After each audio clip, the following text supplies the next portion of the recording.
kita pimpin doa terlebih dahulu ya. Siapa yang memimpin? Christian. Marilah kita berdoa sesuai kepercayaan kita masing-masing. Doa mulai.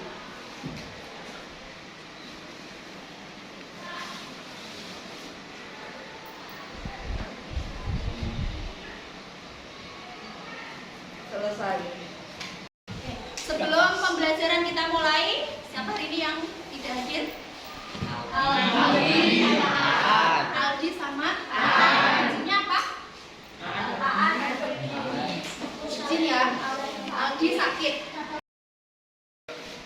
Baik, anak-anakku, kita mulai pembelajaran hari ini mengenai apa? Teks eksplanasi. Masih ingat ya kemarin kita sampai ke mana? Mana? Struktur. Ya. Oke. Nah, ini Kadek.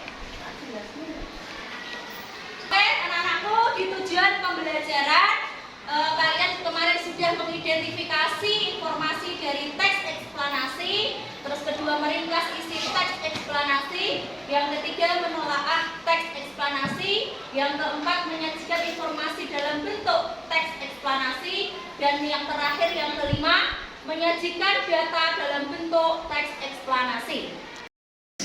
Oke, sekarang dibuka buku kalian, sudah ya? Silakan dibuka buku kalian. Nah, ini sudah duduk sesuai kelompoknya.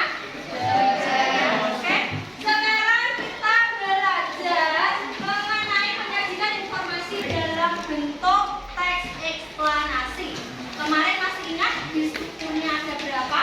3. Apa saja strukturnya? Ya,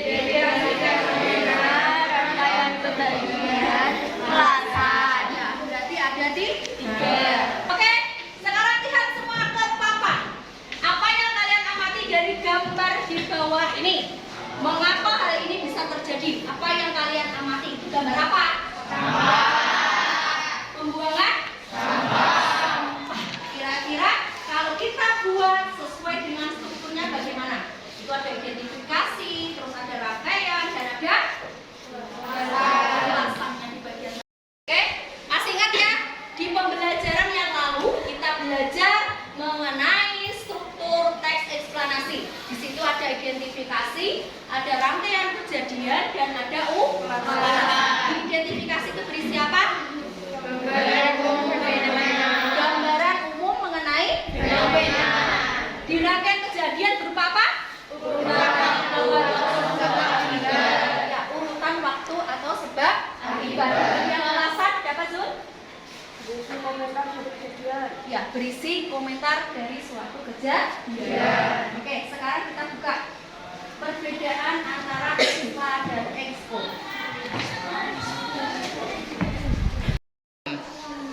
Oke ya, kita lihat, kita bedakan antara eksposisi dan eksplanasi.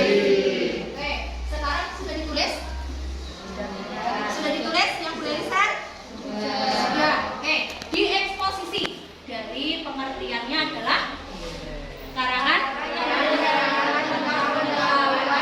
informasi. Ya, pengertiannya karangan adalah yang menerangkan tentang pengetahuan atau informasi. Di ekspla dari pengertiannya adalah karangan yang menerangkan proses terjadinya fenomena. Karangan yang menerangkan tentang proses terjadinya fenomena. Oke, sekarang kita lanjutkan. Oke, sekarang kita amati dari 2 gambar. Itu gambar apa? Kira-kira judul yang cocok itu apa? Yang penerbangan bukan secara liar. Yang gambar kedua itu gambar apa? Pembuangan sampah. Oke, sekarang kalau lihat dari eksposisi dan eksplanasi, sekarang kamu bedakan mana yang termasuk gambar eksposisi dan mana yang termasuk gambar eksplanasi. Paham ya? Nah, oke, sekarang kamu kerja kelompok sesuai dengan kelompoknya. Nanti kalau sudah, silahkan kamu presentasikan. Ini boleh dibuat ke strukturnya. Jadi ada rangkaian identifikasi, terus rangkaian kejadian, setelah itu baru ulasan. Sekarang buat dengan kelompoknya, silahkan. Dari gambar ini otomatis kan sudah tahu, kemarin sudah dicontohkan ya. Oke, silakan. Sudah?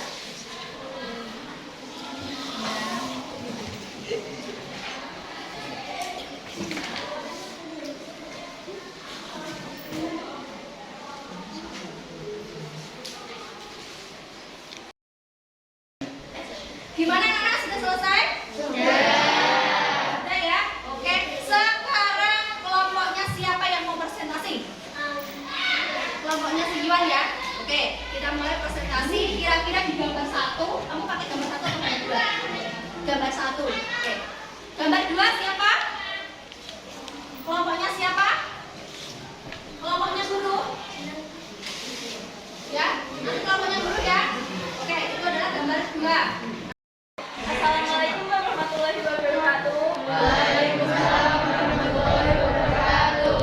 Kami dari nomor 1 akan mempresentasikan hasil dari gambar pertama.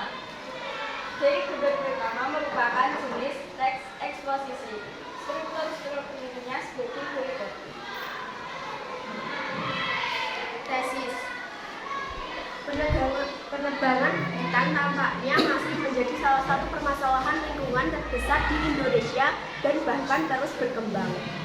Meski sudah memberlakukan sistem verifikasi legalitas kayu, tetapi masih saja banyak terdapat kasus penebangan liar. Lebih lagi, Indonesia juga sempat masuk negara yang banyak melakukan penebangan liar di dunia.